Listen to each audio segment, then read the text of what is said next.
Yea siempre tuvo un lema, y es que nosotros convertimos lo que las marcas quieren decir en lo que la audiencia quiere ver.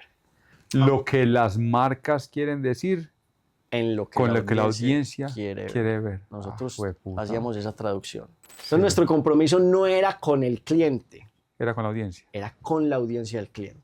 El entretenimiento es muy emocionante y cuando ocurren los proyectos son muy grandes y duran mucho y están muy bien remunerados, pero se demoran mucho. Mucho. Estos son tiros largos, a diferencia de la publicidad, que eso es De una. rápido.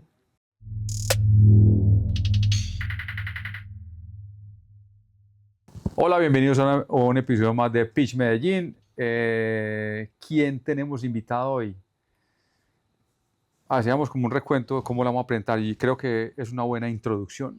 En la historia del cine, entonces, están los hermanos Lumière, ¿cierto? Los creadores del cine, están famosísimos los hermanos Wachowski, o hermanas, ¿cierto? Hermanas o hermanos Wachowski, están los hermanos Cohen, y en Medellín tenemos los hermanos Ríos, Mauricio y Camilo. Aquí tenemos a Camilo, parce, bienvenido a Pitch Medellín, Cami. Hombre, muchas gracias, Jaime. Nosotros, pues yo feliz de estar aquí. Ya hemos visto que han pasado muchos colegas por acá. Sí. Teníamos muchas ganas de estar y aquí pues muy honrados, hermano. La logramos. Pues no solamente de estar, sino que una Con el hermano Río, el hermano Río, así ya, con El uno. hermano Río, con sí, uno, sí.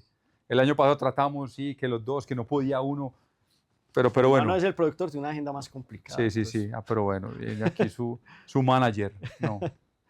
Somos una dupla. Mi hermano, pues ambos somos guionistas, mi hermano es productor y yo soy director. Entonces, pues sí, el productor casi siempre está más ocupado. Más ocupado, más ocupadito. Por eso estoy aquí yo hoy. Ah, bueno, no, mamá, que mande el otro huevón a trabajar, pero usted aquí, padre, qué bueno que viniste. Camilo, bienvenido. Muchas gracias, hombre, Jaime. Muy chimba esta invitación. No, hermano, no, a vos por venir. Bueno, ustedes, ahorita contábamos, pues, bueno, ¿cuál es mayor? Digamos que Mauricio se ve más viejo, pero que Camilo no, que Camilo, bueno, vos sos Yo soy el mayor, sí. el mayor. Pues, el mayor entre Mauricio y yo. ¿Cuánto- Nosotros tenemos un tercer hermano. en total, hay un cuánto? Ah, bueno, hay tercero. Un tercer hermano Río, sí. Lo que pasa es que está por fuera, digamos. Igor, no. Mario. Él está en un mundo que no pertenece, Aparte. no tiene nada que ver con el audiovisual, pero pues de todas maneras es el mayor. Sí. Yo soy el de la mitad, Mauricio es el menor. ¿Y ustedes qué formación tienen? Esa es una muy buena pregunta. Mi hermano tiene una profesión hermosa para lo que se dedica hoy, y es porque él es ingeniero administrador. Wow. Entonces, digamos que tiene toda esa mente los números, numérica y metódica que viene muy bien. Esencial. Pero además, pues todos los posgrados que ha hecho han sido en escritura de guión. Entonces es una mezcla muy interesante y además muy pertinente para su rol y para lo que hacemos. Sí.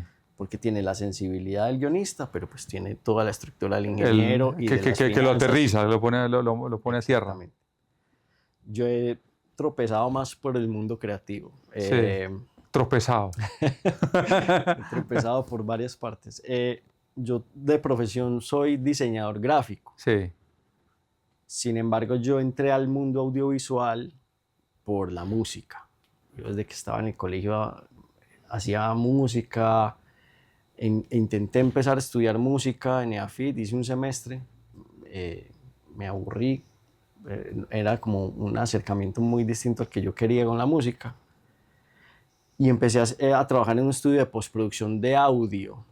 Y en ese estudio, pues una de las cosas que más hacíamos era precisamente postproducción de audio para video. En esa época, en Medellín las productoras eran contadas con la mano. Sí. Había 4 o 5. Y eso que estás muy joven, pues, eso hace poquito. Pero pues había, no sé, estaba Videobase, obviamente, Latitud Comunicaciones, Chamán. Pero OBD. Era una época, exacto, OBD, Opción Video Digital. Pero era una época en la que el video lo hacía quien tenía los equipos. Y eso pues ha cambiado mucho hoy, afortunadamente. Pero claro, en ese proceso, pues ese fue como mi primer contacto con el mundo audiovisual. Entonces, mientras yo hacía postproducción de audio y trabajaba en este estudio, hice la carrera de diseño gráfico. Entonces, por ahí fue la cosa. Pero el tema de la música, digamos que esa sensibilidad artística de la casa o no, Sí, pues un tus poco de la papás casa. o... Mi papá cero. Sí. Mi papá es un tipo trabajador, él ha sido un vendedor toda la vida, él vendía máquinas de coser. No, jodas. Sí. Singer, no. Singer, Sí, Paf, Paf. Todo, pues sí. Fileteadora. Fileteadora. Iba a don Matías. Máquina plana. Iba a don Matías cada 8 días, porque A don pues, allá Matías, estaba Yarumal.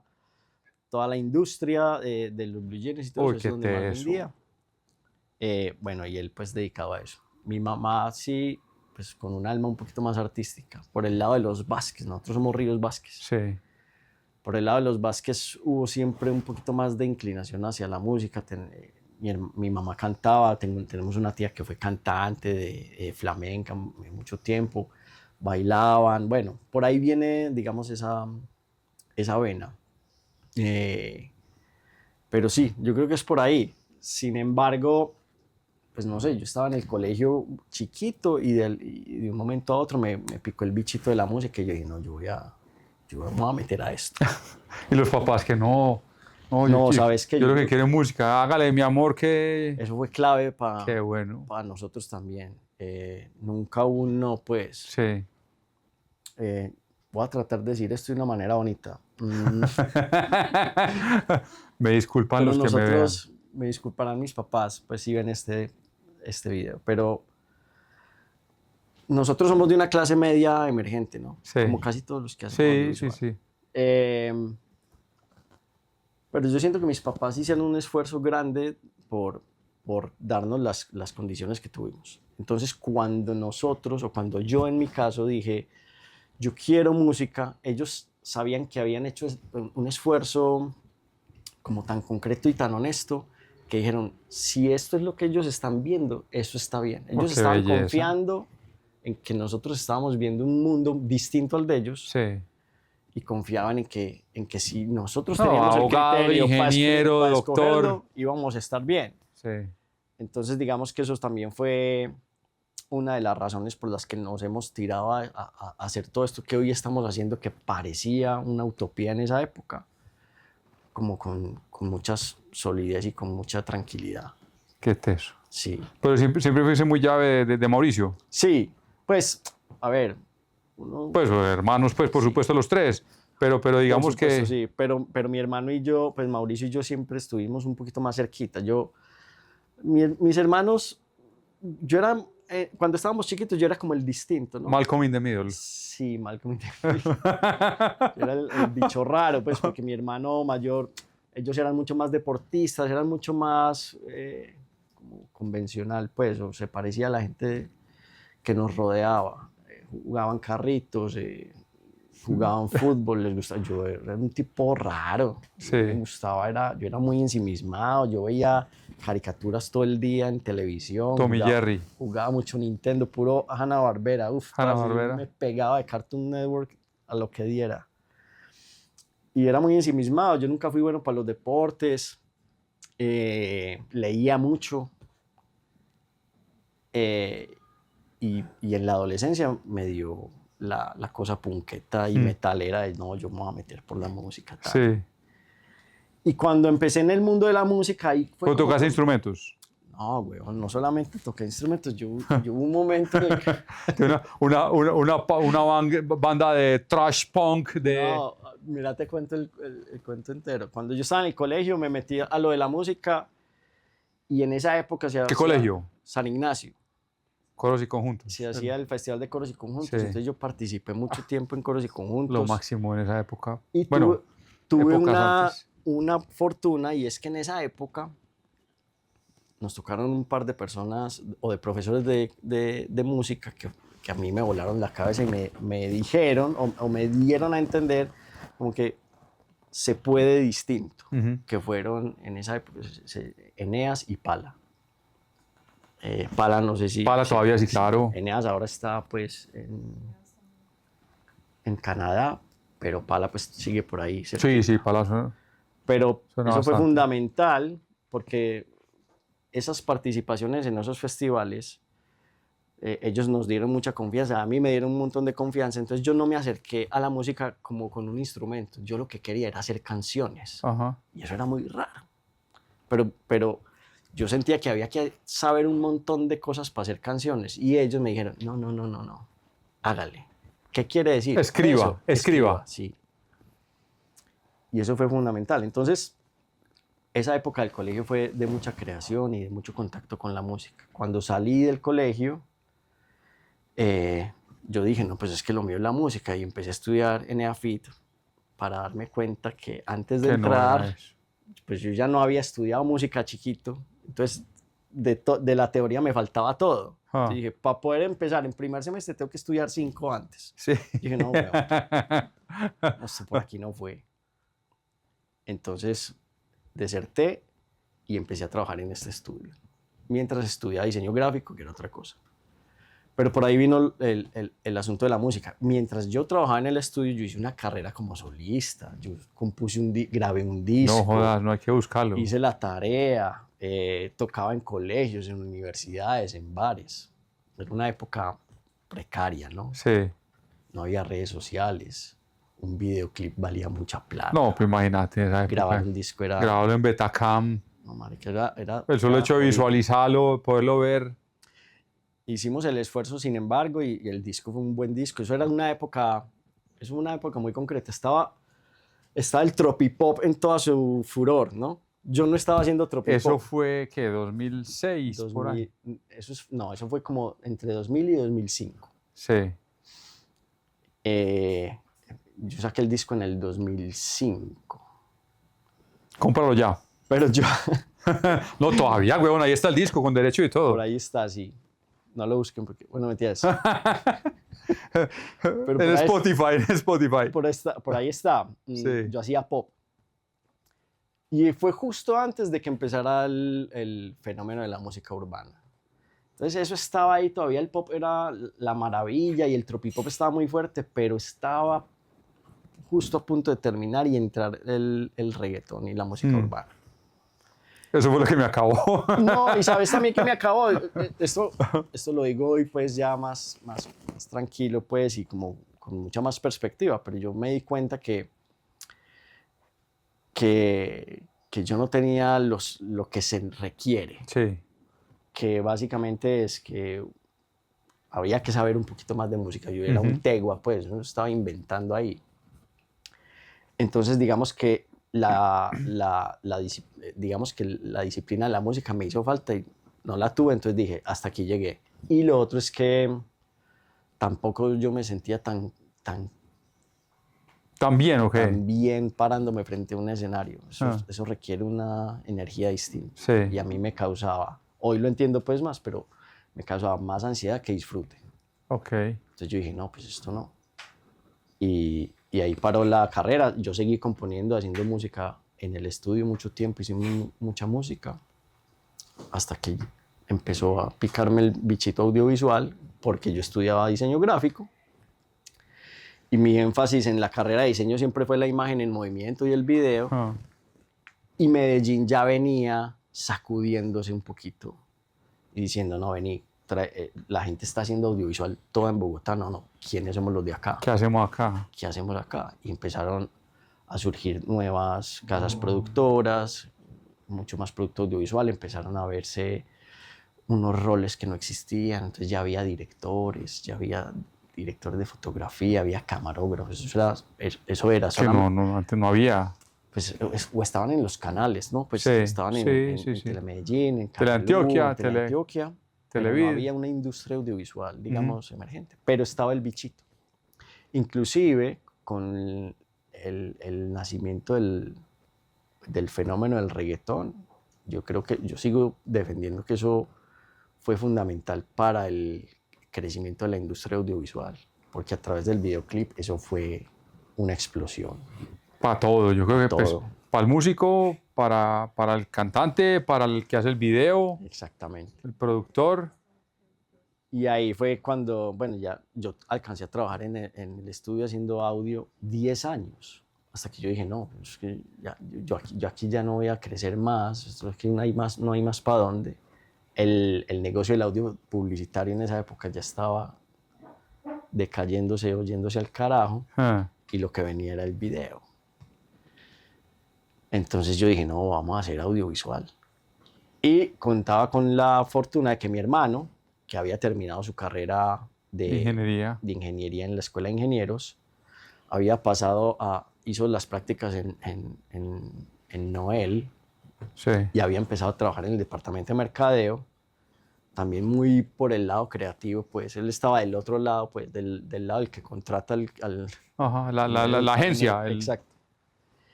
Y él ya venía diciendo, yo quiero estar del otro lado. Y coincidió ese momento en el que yo ya estaba cansado del estudio y él estaba cansado Venga, montemos algo. Salgamos de acá y montemos Yeah. Muy teso, muy teso. ¿Eso fue en qué año? ¿En qué año ustedes dijeron conformar ya Yeah? Yeah se fundó en 2012.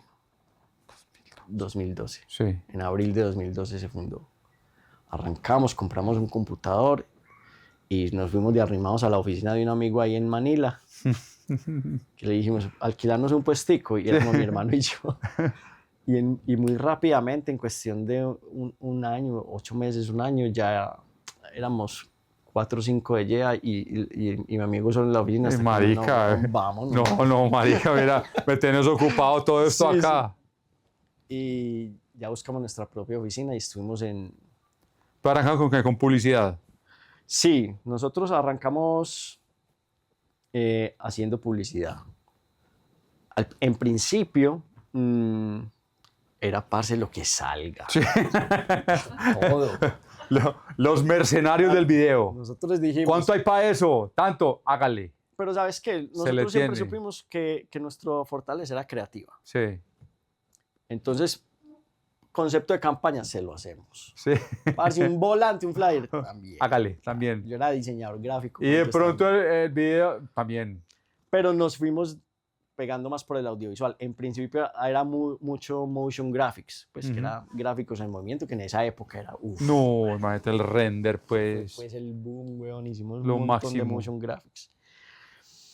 Y por ahí nos fuimos metiendo. Pero siempre buscando, pues siempre entendimos que nuestro diferencial era el guión, era la idea. La idea. No era la historia. No era cómo producimos la idea, sino cuál era. ¿Cuál es la necesidad del cliente? Es esta, ok, venga, ¿cómo la contamos de manera interesante? Y esos fueron los principios o el inicio de Yeah. Muy rápidamente, esos primeros años fueron una chimba porque esto estaba explotando. Sí, sí. Y las agencias de publicidad o las marcas, que en esa época contrataban casi todo en Bogotá y les parecía carísimo. Y aquí local. Empezaron a decir, uy, no, estos pelados aquí a la mitad. Más barato, tristemente, pero pues local. Era la oportunidad cerquita y con los mismos resultados, porque también estábamos al nivel desde muy temprano. Entonces, eso estalló.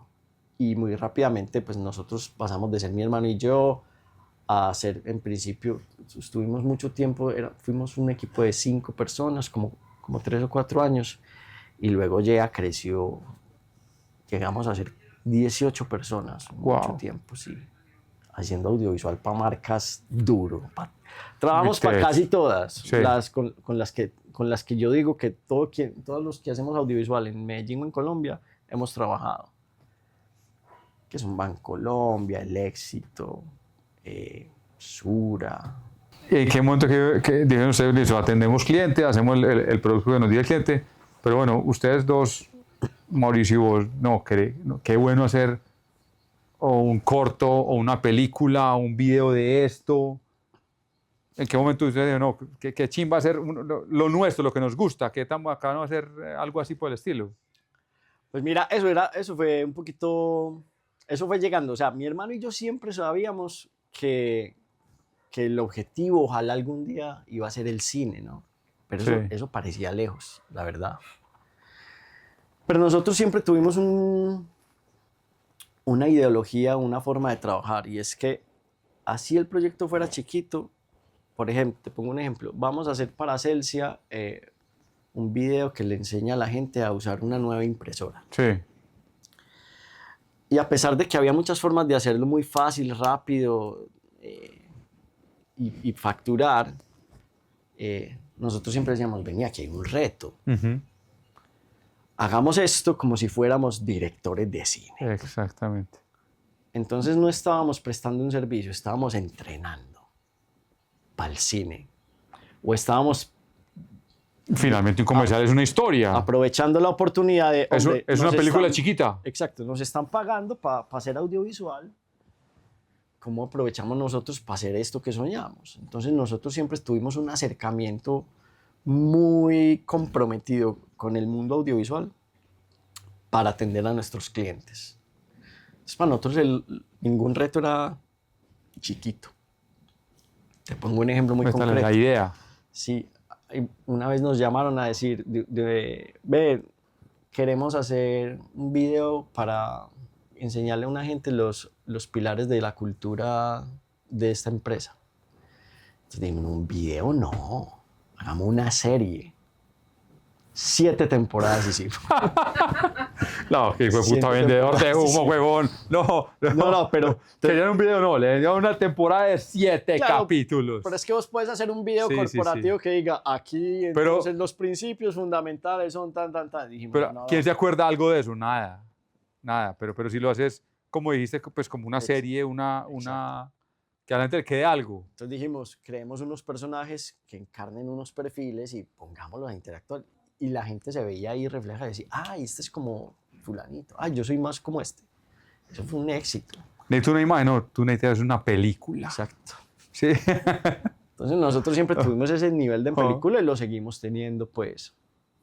Y yo creo que eso fue clave para que todo este proceso de trabajar para marcas nos sirvió como entrenamiento. Finalmente, productos se conecten con la gente y con la intención Exactamente. final, pues con lo que se busca. Nuestro compromiso era una cosa, YEA siempre tuvo un lema y es que nosotros convertimos lo que las marcas quieren decir en lo que la audiencia quiere ver.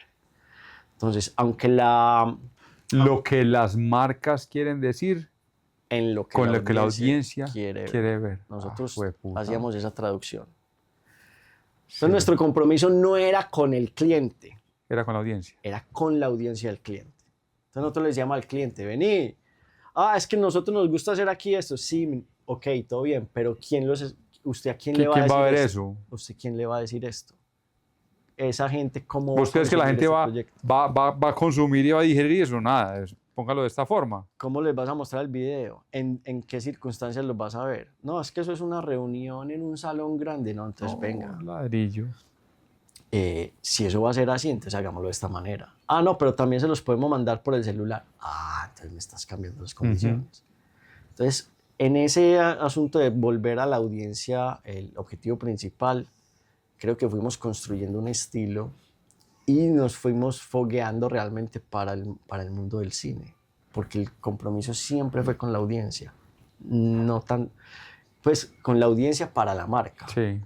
pero eso nos hizo distintos, porque la mayoría de productoras o gente que hacía audiovisual publicitario en esa época estaba completamente comprometido con darle gusto al cliente, ¿A qué quiere? que son estilos distintos. Sí. Pero nosotros digamos que fuimos un poquito disruptivos en ese sentido, en decir, no, a mí no me importa usted, pues usted ya lo tiene muy claro, pero a mí me importa su audiencia. Y trabajamos así 12 años, pues casi, no, ya lleva 14 años. Nosotros seguimos haciendo algunas cosas para marcas, pero fueron más de 10 años trabajando para marcas con ese principio. ¿Y en qué momento llegó, digamos que, no sé si me corregís, el gran hito fue ustedes el video, la producción que hicieron con Camilo, con el cantante? Sí. Eso fue en 2013. Fue en 2000, no, eso fue en 2020. Perdón. 2020. Bueno, el 23 fue el Grammy. Sí. El Grammy con Sí, pero de ahí para atrás hubo una historia larga. Ya te la voy a contar. mucho pedaleo de ahí para atrás. Sí, claro. Nosotros de todas maneras, o nos gusta pensar que nosotros de todas maneras en nuestro ejercicio de audiovisual para marcas, nosotros veníamos jalonando a las marcas a decirles, parce, no haga más publicidad tradicional. Usted tiene que empezarse a parecer al entretenimiento porque esto la publicidad va a empezar a ser sospechosa para la audiencia. Ujú. Y yo creo que eso está Sospechosa. pasando. Sí, uno ya desconfía cuando dicen, ay, la Sí. promoción de Nike, uno dice, no, me están metiendo el dedo en la boca. Esto es huevonada. Entonces, nosotros ya veníamos como tratando de que nuestros proyectos se metieran mucho más al mundo del entretenimiento. Y gracias a que yo había hecho una carrera en el mundo de la música. La música. retomando el disco que tengo ahí, Pues claro. búsquenlo en Spotify. ¿Cómo llama el disco? No, así era el nombre. Ah, huevón. No, ¿Cómo que mentiras. no? Mi nombre de solista era Ríos. Por ahí está el disco. Ríos. Búscame. Sígueme, Ríos en Spotify. De ese mundo de la música, pues tengo un gran amigo de toda la vida que se llama Nicolás Ramírez. Y claro, de esa época en la que estábamos haciendo pop o rompiendo los esquemas del tropipop y todo aquello, y haciendo audio publicitario, pues esos colegas que hicimos en esa época muy rápidamente ya eran el pianista de Nicky Jam, el guitarrista de no sé quién, el baterista de J Balvin, el otro que trabaja con Yatra. Entonces, digamos que esos amigos que yo había hecho en el mundo de la música, hoy ya estaban en estos proyectos musicales sí, ya nombrados en Medellín, grandes. con Piso 21, bueno, con todo eso. Y Nico es uno de ellos. Nico se empezó a conectar con el mundo de la música en Miami, con un gran productor que se llama Julio Reyes, y allá conoció a Camilo. Camilo estaba, pues había hecho un disco muy exitoso y estaba, digamos, como a punto de hacerlo, estaba preparándose para hacer una gira. Y un día nos llama Nico en 2021 y nos dice, parce, Camilo tiene un montón de material de archivo, este man lleva con un videógrafo grabando todo su proceso, lleva como 3 años en estas. Mi primer tour, ¿cómo se llama? El primer tour de mi vida. El primer tour de mi vida. Pero el tour todavía no estaba tan cerquita. Camilo simplemente, nuestro amigo Nico nos dijo, este man tiene un montón de material grabado y tiene una audiencia muy grande. Él quiere quiere utilizar ese material para hablarle a su audiencia. Mostrar todo su recorrido. Sí. Nosotros dijimos, pues déjanos hacerle una propuesta.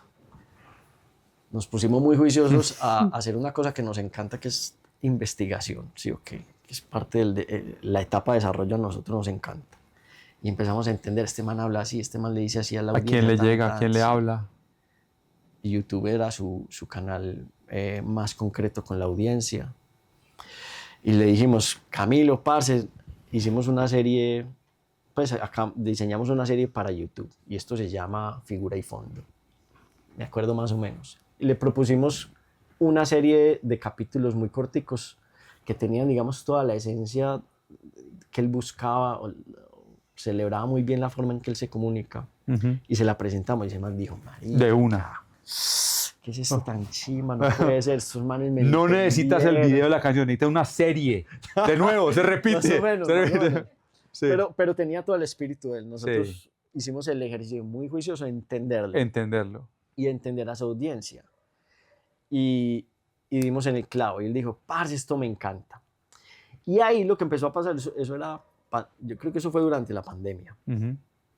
El tiempo empezó a avanzar y a Camilo la carrera le empezó a estallar muy rápido.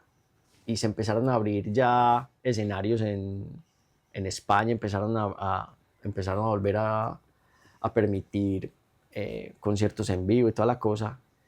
Y de un momento a otro ese proyecto se archivó porque Camilo ya estaba preparando lo que iba a ser su primer gira mundial. Entonces nos contacta nuevamente Nico y el manager y nos dice, muchachos, muy chévere lo que propusieron, Camilo está feliz, pues ya está en otra etapa. Pero necesitamos otra cosa, necesitamos los visuales para la gira. Los visuales es pues todo lo que se ve en el escenario. Lo que proyecta atrás. Exacto. Nosotros dijimos, uy, parce, qué chimba. Lo que pasa es que la gira es en 20 días y son 20 videos. Aprietar material a la data. Hágale. Y entonces hicimos una idea creativa para cada uno, y le dijimos, hagamos esto. Y dijo, listo, ya. E hicimos los visuales de su primera gira. Y eso fue un éxito, pues, porque ahí no solamente tuvimos la oportunidad de trabajar con él, sino también con Eva Luna, que es su esposa, que es además una gran directora audiovisual. Y fue así como, uff, parce, nos entendimos súper bien. Y nosotros muy contentos, pues porque habíamos hecho los visuales para Camilo, que era un artista emergente, estaba girando por todo el mundo. Y eso estaba, pues como que dijimos, bueno, gol, todo bien, no pasó lo de la serie, pero ahí estamos. Y mi hermano y yo dijimos, parce, vámonos de paseo, pues, habíamos planeado unas vacaciones con nuestras esposas y dijimos, vamos para España, y estábamos en Barcelona precisamente, y la gira de Camilo pasaba por allá. Y nos dice nuestro amigo Nico, vamos a estar en Sevilla, ¿por qué no viene? De una vez. Y ven los visuales y todo aquello, y hablamos y retomamos el tema del documental. Entonces, listo, todo bien, vamos. Nos encontramos en Sevilla, viajamos en el Estadio de la Cartuja y estábamos muy emocionados pues porque íbamos a ver el trabajo que habíamos hecho ahí. Sí, en pantalla. La pantalla, toda la cosa. Pero de una nos sentó el manager y nos dijo, muchachos, vean, Camilo pues estaba encantado con lo que ustedes le propusieron y creo que los visuales salieron muy bien, pero nosotros queremos hacer un documental sobre la gira. Hay un videógrafo cubriendo la gira, pero pues queremos hacer... ¿Estás registrando todo? Dicen que sí o no, y nosotros ya, sí, de una. Yeah. Déjenos hacerle una propuesta. Yeah. Porque no era tampoco como que, sí, listo, no, entonces hágale, nosotros hacemos un documental. No es como, ok, sí, pero entonces venga, pensémoslo bien y le hacemos una propuesta concreta. Y le hicimos un approach y le dijimos, creemos que esto puede ser un documental que sea más o menos así, que tenga este contenido, Y dijimos, listo, todo bien. Y nos fuimos con Camilo a seguir la gira. Ellos ya llevan media gira. Ya lleva mucho material grabado. Gira, sí, pero a la gira le faltaban como 4 o 5 meses. Entonces los acompañamos como 2 o 3 meses durante la gira y grabamos una muestra de esos conciertos que fue en Bogotá, en el Movistar Arena, 2 noches. E hicimos el documental. Con unas historias muy concretas y todo aquello. Y el documental nosotros lo hicimos para Camilo y su manager, ¿no? Como que parce, bueno, ahí está. Pues, pero pensando en que como un registro de lo que habían hecho. Ellos dijeron, nosotros queremos una película documental. Nosotros hicimos pues un approach y dijimos, la película debería pasar por esto, debería contar estas historias. Nosotros vemos que Camilo tiene una vida muy familiar, que es muy importante, sus papás muy importantes, entonces pasemos por ahí también. Y les hicimos muchas entrevistas sobre las anécdotas que habían pasado durante la gira. Ellos todavía no sabían eso para dónde iba, pero tenían la tranquilidad de que eso iba a salir a algún lugar. Sí. Al final, ellos nos dijeron, no nos lo entregan a nosotros, entréguenselo a Sony Music. Entonces, digamos que ahí hubo un contacto chévere con la gente de Sony Music. A ellos fueron los que les entregamos, digamos, el máster final. Y nos sorprendió luego, unos meses después... Hay que mostrar esto. Nos sorprendió unos meses después que Sony nos dijo, ok, llegamos a una negociación con una plataforma y es HBO. Y para nosotros fue como... ¿Serio? O sea, nosotros pagamos la suscripción de HBO para ver Game of Thrones y no puede ser que nosotros vamos a estar ahí, güey. Entonces fue increíble. Fue muy emocionante para nosotros. Y digamos que eso ya estaba por fuera de nuestras más ambiciosas pretensiones. Y también pues ya estaba el documental hecho. Y con el producto llegó el... Y le dijimos a Sony Music, hey, vení, no sé si ustedes saben, nosotros todos... Sí, no sé. Todos y no sé, Tal vez. No sé si ustedes saben, pero los Latin Grammy tienen una categoría que se llama video largo. No sé si ustedes han considerado, o el equipo de Camilo ha considerado que podría... ¿Cómo así? No, nosotros ya lo mandamos. Nosotros dijimos, bueno. Sí. Pero eso pasó, digamos, ellos reciben como entre abril y mayo. Y los nominados los anuncian en septiembre. Entonces uno dice, listo, no, eso ya quedó la tarea hecha, esperemos a ver. Por allá en septiembre, hoy presentan los nominados, 7 de la mañana nosotros prende al streaming, en vivo, a ver qué va a pasar, y ¡pum! Sale que estábamos nominados a los Latin Grammy. Yo decía, marica, no puede ser, güey. No puede ser. Talento de Medellín. Ahí ya estábamos, pues ya brincando, felices. Yo le dije a mi hermano, pues no sé cómo vamos a hacer, nos vamos para los Latin Grammy. Sí. ¿Qué me pongo? Y había una cosa muy hermosa del destino, y es que los Latin Grammy esa vez, por primera vez en la vida, iban a ser en Sevilla. Iban a ser por fuera de Latinoamérica. Ajá. Y fue muy bonito porque, claro, el primer encuentro con Camilo para hablar del documental fue en Sevilla. Y los Grammy fueron en Sevilla. Entonces era una forma así redonda como de guionista. Se juntó todo. Como que, parce, esta historia está redonda. Bueno, y quedamos nominados, nos fuimos para allá. Hicimos toda la tarea y ganamos, marica. Eso Muy fue teso, increíble. muy Increíble. teso. Con una voz un poquito más sexy, el Latin Grammy es para... Vamos a ver.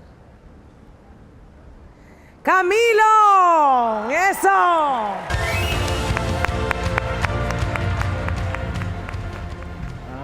Venimos a recoger este premio en nombre de Camilo, de la tribu. Gracias a todos, gracias por confiar en nosotros. Y nada, mil gracias. Estamos profundamente agradecidos con Camilo, con Eva Luna, con Sau, que le puso las imágenes a este documental, con todo el equipo, con Pepo, que nos permitieron acompañar a Camilo y a todo su equipo en la gira para contar esta historia. Queremos agradecer profundamente a nuestro hermano de la vida, Nico Ramírez, que hizo posible esta unión. Y además queremos agradecer a la Academia por esta categoría que representa una oportunidad inmensa de unir el mundo del cine con la música, de poner el cine al servicio de la música, para que más canciones, más artistas y más historias como esta de Camilo, que son tan urgentes y necesarias, lleguen a más gente en el mundo. Esto también es para Colombia, para Medellín y Yea, la gente que hizo posible este documental. Gracias, gracias, gracias. Entonces ya salto a Grandes Ligas. Pues, No, pues ya venía pues, un bagaje muy grande todo lo que has contado, weón, pues demasiada experiencia, y aquí le metió en el tema más cinematográfico. sí, ese documental es muy lindo. A nosotros nos gusta, mira, yo te soy muy honesto, nosotros todavía no sabemos bien cuáles son los criterios que utiliza la Academia Latina de la Grabación para calificar un documental largo. Mucha gente dice, pero es que eso fue porque Camilo, porque Camilo es muy famoso, lo quiere mucho la Academia, porque es de Sony, no sé qué. Puede que sí. Sin embargo, la verdad es que nosotros hicimos un esfuerzo tan comprometido como siempre hicimos contenido para marcas, lo hicimos también para hacer ese documental. Nos preocupamos porque la música estuviera muy bien representada, porque sonara muy bien, porque las canciones no salieran gratuitamente, sino que tuvieran un peso narrativo. Y que prime la audiencia. Exacto. Decías ahora. Y la audiencia de Camilo es precisamente una audiencia que le gusta a Camilo porque es un tipo que sonríe, porque es un tipo amable, porque es un tipo que habla de amor, porque es un tipo que habla de unión, porque es un tipo transparente. Y nosotros desde el principio decimos, vamos a borrar todo el drama de este documental. Esto es un feel good. Esto es para ver en familia. Y ese diseño del producto nos gusta pensar que fue lo que movió también la balanza para que fuera lo que fue y para que significara lo que ha significado. Entonces, bueno, y para nosotros pues también doblemente sí, ya el asunto de haber hecho también una carrera en la música Grandes y luego ligas. en el audiovisual y ganarse un premio, premio más grande de la música con un producto audiovisual, era como un premio también a un esfuerzo de tantos años. muy tesos, muy tesos. A raíz del documental de Camilo, entonces ya les abrió un mundo completamente pues, Completamente distinto. que no conocían y que digamos que se acerca más al cine que ustedes ansiaban, ¿o no? Sí, nosotros pensábamos que eso iba a demorarse un poco más, pero de un momento a otro ya estábamos en el mundo del entretenimiento. Que nosotros ya veníamos tratando de jalonar a las marcas para las que trabajábamos a que se atrevieran a hacer más entretenimiento, pero esto nos puso de una ahí. Estábamos haciendo entretenimiento. Y a raíz del documental de Camilo, pues empezamos a recibir pues muchas propuestas. Invitaciones. Sí, e hicimos muchos desarrollos para muchos artistas. ¿Dónde alcanzas a imaginarnos? llamaron de agencias de una agencia de Puerto Rico. Con una agencia de Puerto Rico hicimos propuestas para más o menos 7 artistas. Un muchacho emergente, se llama Bad Bunny, a ver si de pronto... No, pero... Más o bueno, menos. te voy a decir, sí, pero por ahí va la cosa. Nosotros Sí. hemos hecho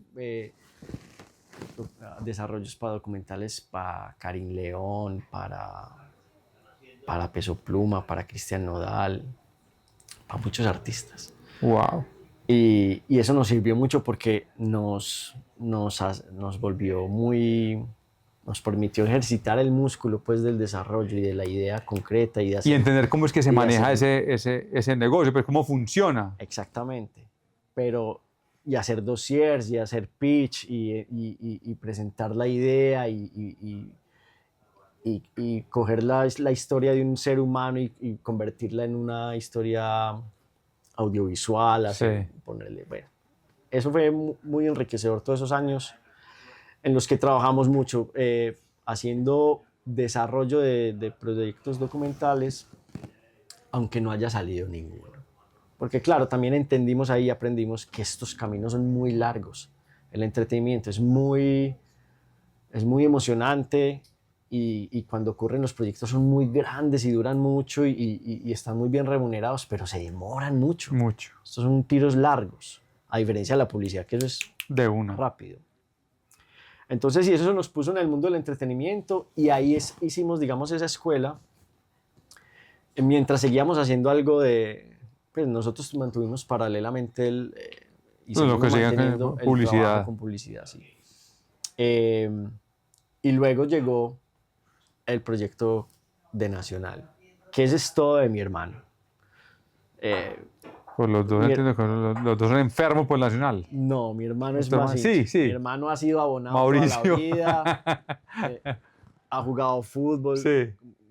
Yo no tanto. A ver, a mí me tocó Nacional campeón en el 89 y eso nos hizo La hinchas Libertadores, a la todo el primera. mundo, pues, sí. Sí. Entonces, Nacional siempre ha sido, digamos, mi equipo de preferencia, pero yo nunca he sido muy hincha. Ajá. Pero mi hermano sí. Y también tenemos la fortuna pues, de que mi hermano estudió con Sebastián, el presidente actual de Nacional. Ujú. Y cuando empezó a pasar, Nacional venía en una crisis muy grande. Y llegó Sebastián y hubo un proceso de transformación, que eso, digamos, pues es un asunto corporativo de la empresa. Pero el equipo se empezó a transformar y empezó a tener un montón de muy buenos resultados. En diciembre de ese año, de 2024, Sí. mi hermano dijo, Nacional está a punto de jugar 2 finales. O sea, en mayo del 24 el equipo estaba completamente decepcionada, toda la hinchada con el equipo, había una crisis institucional, se pensaba que eso era pues el fondo, no sé qué, pero en diciembre estaban a punto de ganar 2 finales. Y mi hermano dijo, aquí hay una historia. Hay que hacer algo acá. Sí. Y me dijo, estructuremos una idea para Nacional, vamos a hacer una película de esto. Y yo, sí será. No necesita un video, necesita una película. Pero a mi hermano se le metió en la cabeza y dijo, parce, Sí. sí, mira esto y esto. Y yo empecé a decir, listo, ok. Nacional quedó campeón de los 2 torneos locales, pues de la Liga y de la Copa. Y hablamos con Nacional. Eso ya fue en enero del 25. Le dijimos, parce, esto hay que contarlo. Esto es inédito. ¡No!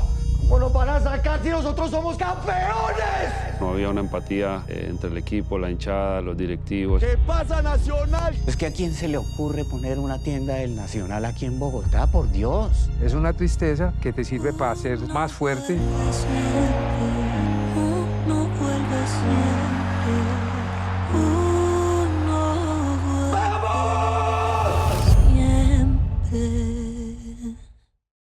Y con los hinchas ahí, la historia siempre ahí. Exacto. Esa historia de transformación de que el equipo pasó de ser un desastre y una decepción para los hinchas a que los hinchas volvieran a amarlo y llenaran el estadio. Es que los hinchas no estaban yendo. Fue una de las crisis más grandes en las que la gente dejó ir al estadio y luego el estadio ya estaba lleno en cuestión de 6 meses. Sí. Había una historia de transformación ahí.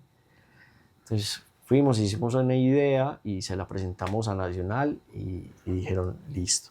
Mostrémosla. que no es poca, que no es un asunto fácil. Yo creo que pues, este es un proyecto que tiene el empuje de mi hermano como productor en decir aquí hay una historia, vení, contémosla, pero también hay una valentía y una visión de Nacional en decir sí, vamos a hacer cine y esto es relevante. Muy tesos. Que eso no lo hace cualquiera. Ajá. Porque entendieron también que había, más allá de una inversión y una oportunidad en el mundo del entretenimiento, había un asunto inmaterial en el... No, y mostrar la hecho de intimidad, hacer ¿no? cine, Es como sí. mostraje por dentro, ¿no? Exactamente. Y tenía esos riesgos, pues porque era mostrar también el que pasa dentro del equipo. Estábamos que llevados se del putas discute, por sí, esto, por aquello. aceptar un montón de cosas que no son fáciles para una Aceptarlas. marca. Sí.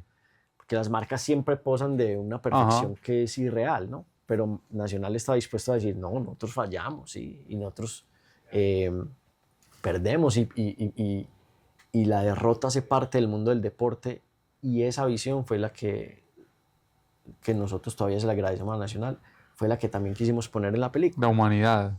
Cuando fuimos a hacer el approach o cuando ya nos sentamos a desarrollar la película, dijimos, esto no puede ser... Uno siempre estaba tentado a hacer un mega documental deportivo lleno de gloria y aplausos y gol y todo y ya. Pero decíamos, no, este relato no está... La estantería con todos los trofeos. Exacto, este relato no está completo si no tiene también la derrota. Y por eso la película se llama Uno vuelve siempre. Uno vuelve siempre. Eso fue lo primero que llegó, es como...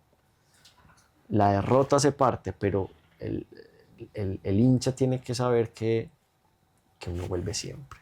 Y que el deporte es eso. Hoy hay tristeza, pero mañana hay otra oportunidad. Y ahí fue cuando nos propusimos, esto tiene que ser un relato no solamente del equipo, sino sobre todo de los hinchas. Y ahí fue donde dijimos, no hagamos un documental tradicional, porque un documental deportivo ya le pertenece mucho más al mundo del periodismo. Y nosotros somos enamorados del cine. Sí, es como un historiador, yo ya sé qué es lo que va a pasar. Exacto. Es que el reto grande era saber, pues la gente ya sabe la historia. Exacto. Pero nos interesaba hacer un retrato más amplio de cuál es, de toda esta hazaña deportiva y toda esta decepción, cuál es el impacto que tiene en los hinchas. Y mostrar sobre todo que no hay un solo tipo de hinchas, son muchos tipos de hinchas. Okay. Entonces fuimos y le dijimos a Nacional, vamos a hacer esta película, pero no va a ser sobre el equipo solamente, va a ser sobre los hinchas. Y vamos a hacer el retrato de 5 hinchas que arrancan completamente decepcionados del equipo y les tiran duro a ustedes. Y cómo van cambiando su percepción del equipo. En el semestre van encontrando razones, todas distintas, para reengancharse con el equipo. Y creo que hicimos una película muy bonita, una película además muy experimental y muy atrevida en muchas cosas. Pues primero porque es ese formato híbrido rarísimo. Que tiene imágenes pues, históricas, documentales. Tiene documental tradicional, testimonios de los directivos, de los jugadores. Pero también... Tiene los partidos de fútbol reales que ocurrieron. Pero tiene una ficción de 5 hinchas. Parte ficcionada. Tiene la historia de 5 hinchas ficcionados que arrancan decepcionados y terminan felices. Con el toque humano, pues, el toque ese. Sí, y creo que eso fue muy bonito, eso conectó mucho a la audiencia. El estreno fue una maravilla, ese fin de semana de estreno fue una fiesta porque además Nacional es el primer equipo del país en hacer cine, que eso es muy valiente. Y las salas de cine se llenaron de hinchas, la gente fue no solamente con el uniforme, sino que iban en barra, tocaban... Las banderas. Cantaban, había cánticos, la gente fuimos a varias funciones obviamente, nos metíamos allá y la gente gritaba gol, se llevaban trompetas, bubucetas. Volví a celebrar el gol que ya sabían cómo iba a ser, como cuando ve uno el 5-0 con Argentina. Exacto, es que uno vuelve o el gol en Italia 90, vos arranca... No, te quedas viéndolo. Vos te volvés a emocionar. Ya sabes lo que va a pasar. Sí. Exacto. Entonces eso fue también una experiencia muy linda, pues, y una apuesta muy grande también que hicimos con Nacional de llevemos a la gente a las salas de cine. Que fue también, nosotros también podíamos haber, o Nacional también podía haber tomado la decisión fácil de no, vendámosle esto a una plataforma o a un canal, pero también estaba la responsabilidad de decir, tenemos una audiencia grande, estamos haciendo cine. Hagámosla para ellos. hagamos que esto llene las salas de cine. Y pasó una cosa muy hermosa, y es que el primer fin de semana metimos 50.000 personas a las salas de cine. Sí. El día del estreno fueron 18.000, eso es una cifra Wow. absurda. Lo que pasa es que como el deporte es inesperado, al martes que siguió eliminaron a Nacional de la Copa Libertadores y la taquilla ¡pum! Se cayó. Y ya pasó la película nacional, pasó a Monsters Inc. o cualquier otra película. Exacto. Se cayó la taquilla pues porque se cayó el ánimo de la hinchada, pero sabíamos Sí. que ese riesgo existía. Sí. Y aunque eso ocurrió, de todos modos es una película que hizo 70.000 espectadores. Eso no lo cuenta muchas películas colombianas. Mucho. Y eso fue un ejercicio muy bonito. Y eso fue Uno Vuelve Siempre, que fue, pues digamos, nuestro debut en salas de cine. Eso fue maravilloso. Debut en fútbol. ¿Sí o no? Más o menos. Cine en fútbol. Sí. ¿Y ahora? ¿Ahora qué? Bueno, lo que pasa es que, bueno, ahora se estrenó la serie de James Rodríguez en No, Netflix. estos manes ya están en la Grandes Ligas, no, ya fue puta, no, Nacional, no, queremos ya top. La llamada de Julio, nuestro gran amigo de Clover, a decir, muchachos... Julio César. Julio César, Sí. que nos llamó, fue hace más o menos 3 años, inclusive antes de Uno Vuelve Siempre. Largo Nos aliento. dijo, nosotros nos reunimos con Julio y le dijimos, Julio, ve, estamos haciendo esto, estamos haciendo documental, nos gustan estas Que cosas. Julio también es enfermo por el Nacional. Total, Sí, es el sí, más sí, hincha, sí. y él hizo parte fundamental del proceso de Uno Vuelve Siempre, por Ajá. supuesto, porque uno el cine no lo hace solo, el cine es colectivo siempre. Sí. Julio estuvo ahí Es también. lo más bonito, yo creo, del cine. Absolutamente. Pero Julio nos había llamado ya 3 años antes a decirnos, ok muchachos, todo bien, entiendo lo que están haciendo, me parece muy emocionante que se hayan ganado un Latin Grammy, tengo un proyecto, es James Rodríguez, se le miden en otros como así. Oh, weón, ya. marica, de una. Pero parce, necesito una propuesta en 8 días, yo, se la tengo, tú. Ya está Mi listo. hermano y yo, parce, nos metimos y dijimos, parce, vamos a estudiarnos a James de pe a pa, pum. Obviamente James es un personaje muy público, Sí. pero tratamos de entender cuáles son los puntos más álgidos de su vida. el para armar drama, una historia, sí, y para decir qué contamos primero y pues qué ponemos arriba y qué no tanto. E hicimos una propuesta y Julio dijo, parce, está una chimba, listo tú. Y ese proceso de escritura de James, que en principio fue una película y luego fue Netflix, que pues luego entró Netflix y dijo, no, me interesa más que sea una serie. Fue muy bonito porque fue aprender, pues primero de Julio y nuestros colegas, de Simón Brandt, que es Simón un Brandt, director director. impresionante y tiene una visión también muy, pues, muy sabia, pues es un tipo que lleva mucho tiempo en Sí, esto no, mucho bagaje en esto el hombre. y su punto de vista siempre fue muy refrescante y muy concreto y fue una guía muy enriquecedora y el proceso fue maravilloso, pues tuvo mucho trabajo. Estos procesos uno cree que son, no, hicieron la serie de James y lo hicieron de Pues aquí. creo que la historia lineal, tal Sí. cual como la... Pero no, mucho lleva y traiga, mucha reflexión, mucho pensamiento, mucho rebote, mucha investigación. Mucha entrevista, mucho testimonio del, Uy, del marica, hombre. las entrevistas, nosotros, claro, como cuando uno es guionista de un documental, pues no solamente diseñas más o menos la estructura de la historia, sino que escribís todas las Y con seguridad a lo largo en el desarrollo de la historia, con el testimonio del man, te encontrás cosas que no habrás tenido en cuenta. Exacto. Entonces uno dice, no, es que vamos a entrevistar a tal persona, no, esta persona no está, pero sí vamos a entrevistar dentro de 8 días a Ancelotti, ¿qué le vamos a preguntar? Marica, ¿qué le preguntamos a Ancelotti? Entonces, parce, pues, Ancelotti, Sergio Ramos. Exacto. Entonces, si vas a entrevistar a Pepe, ¿qué Pepe. le preguntas de James? ¿Sí o qué? Si vas a entrevistar a Lucho Díaz, ¿en qué parte lo metes y en dónde es el Que testimonio de mantenga el Lucho ritmo ahí es en la interesante, película, exacto. el documental. ¿Qué le preguntas a la mamá? Pues que se sabe todo. ¿Qué le preguntas a los tíos? ¿Qué le preguntas a la hija? Entonces fue muy interesante y fue una inmersión también muy novedosa para descubrir un personaje que tiene muchas más capas de las que uno ve. Que creo que es el gran logro de la serie a mi modo de ver. Y es que logramos mostrar que James no es solamente la victoria o la derrota, o la arrogancia y el amor, sino que es mucho más complejo. Entenderlo Siempre mejor. todo es más complejo, sí. Sí, digamos que uno del personaje y juzga, este weón, ¿por qué no metió el gol o por qué jugó mal? Pues no, sin ver el drama que hay detrás o todo su historia. Que es un poco también lo que hicimos con Nacional. Cuando retratamos a los hinchas nos interesaba hacer un retrato mucho más amplio.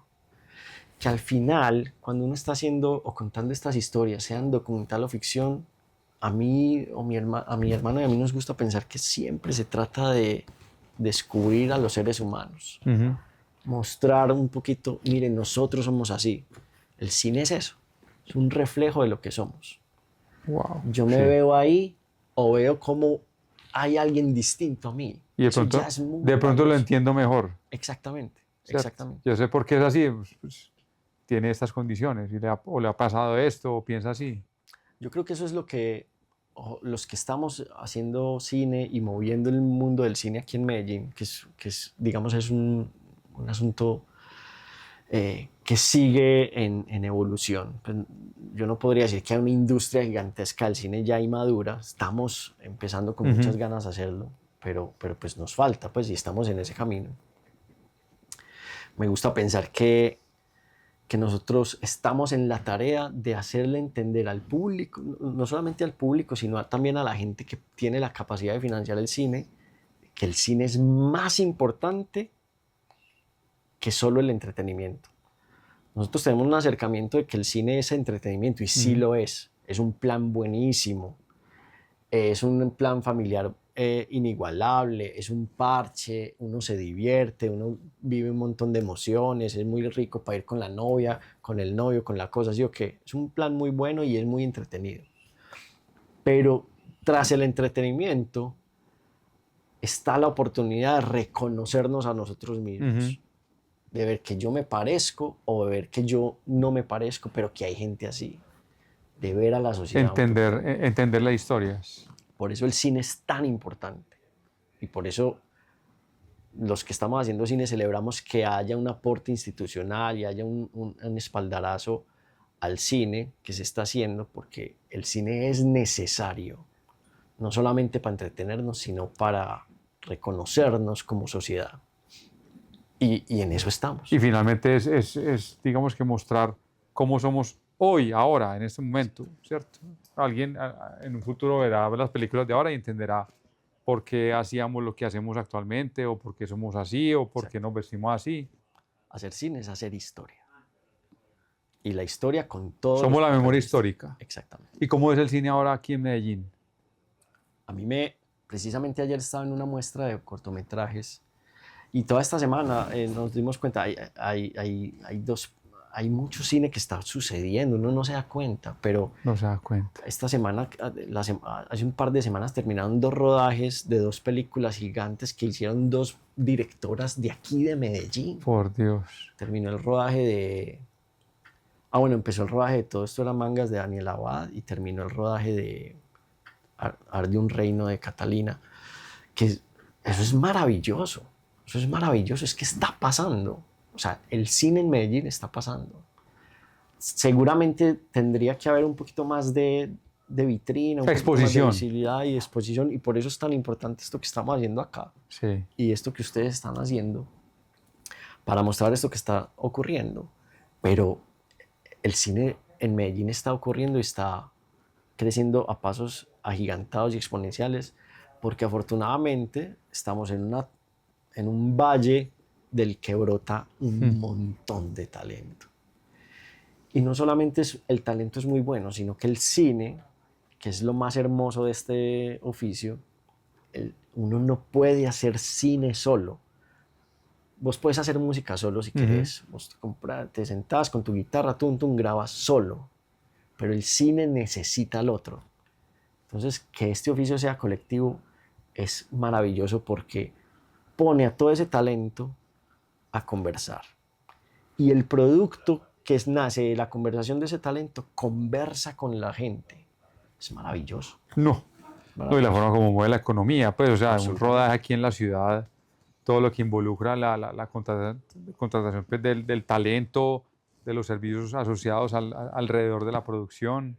Sí, es una palanca para todos. Eso mueve la vida por donde lo mires. Wow. Bueno, Camilo, llegó el minuto de Pitch Medellín. Ok. Un minuto, o menos, o más, no importa. ¿Qué le dirías a la gente que quiere mostrar sus historias, que quiere hacer cine, que está arrancando y que quiere creer en esto, pero que tal vez se decepciona por lo que escucha o por lo que ve, pero hay veces se entusiasma por lo que pasa ahora? ¿Qué le dirías a la gente que está arrancando en este mundo? Pues a ver, un par de cosas. Primero es que si escucharon nuestra historia, la de mi hermano y yo, esto es posible, esto es más tangible de lo que pensamos. Mi hermano y yo empezamos a hacer audiovisual en un momento en el que pensábamos que esto era imposible, que estaba muy por fuera de nuestros sueños. Pero sin herramientas. Sin herramientas, pero hoy estamos haciéndolo y estamos viviendo eso. Eso ya es una cosa concreta. Entonces, aunque parezca que está lejos, la verdad es que ya está pasando y es posible. Y eso debería ser ya un espaldarazo. Lo segundo es que hay una cosa muy bonita que está pasando en el mundo, diría yo, y es que no hay que irse lejos para encontrar las historias. La mejor forma de conectar con el mundo es contando tus historias locales. Las historias que hay que contar son las que tenemos cerquita. No hay que irse a caminar lejos o a vivir una experiencia en otros países. Aquí, al lado, en el vecino, en la tienda, en el apartamento del frente, En el puede estar la portero aquí historia a la salida. que hay que contar. Y tercero, que el cine es maravilloso porque es una universidad y es un aprendizaje constante, porque te obliga a juntarte con otros, te obliga a conectarte con otros, te obliga a expresar tus ideas con el criterio y la personalidad de otras personas. Y eso, lejos de ser un impedimento, es una oportunidad. Entonces, hay que hacer cine. ¿Crean en esto? Absolutamente. Wow, no, Camilo, mil gracias por estar aquí en Pitch Medellín. No, muchas gracias a No, vos. que fue esa lección la que nos diste. Esperamos en un próximo encuentro tener a Mauricio o a los dos al tiempo. Sí, él puede hacer unos retratos más concretos. Yo hay veces me voy mucho por la nube. No, por lo pronto dejémoslo trabajando este man. Que produzca, ¿sí o no? Sí, por favor. Camilo, muchas por estar gracias. en Pitch Medellín. Muchas Te agradezco gracias mucho el tiempo. Muchas gracias. Nos vemos.